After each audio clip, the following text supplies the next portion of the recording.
नमस्कार दोस्तों, स्वागत है आपका अपने चैनल भोजपुरी खबर लाइव पर। आज हम एक ऐसी खबर लेकर आए हैं जिसे सुनकर आप भी चौंक जाएंगे।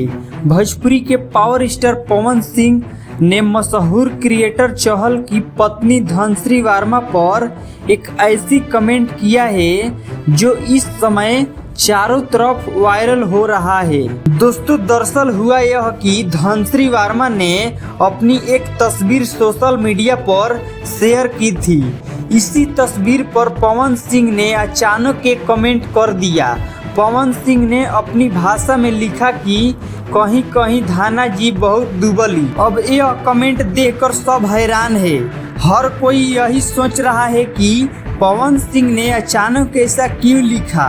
यह कमेंट बहुत तेजी से फैल रहा है और लोग इस पर तरह तरह की बातें कर रहे हैं। तो दोस्तों, अगर आपको यह खबर अच्छी लगी हो तो वीडियो को एक लाइक जरूर कीजिएगा, अपने मन की बात कमेंट में लिखिएगा और ऐसी ही मजेदार खबरों के लिए घंटी वाला बटन दबाकर चैनल को सब्सक्राइब कर लीजिएगा। मिलते हैं अगली वीडियो में, तब तक के लिए जय भोजपुरी।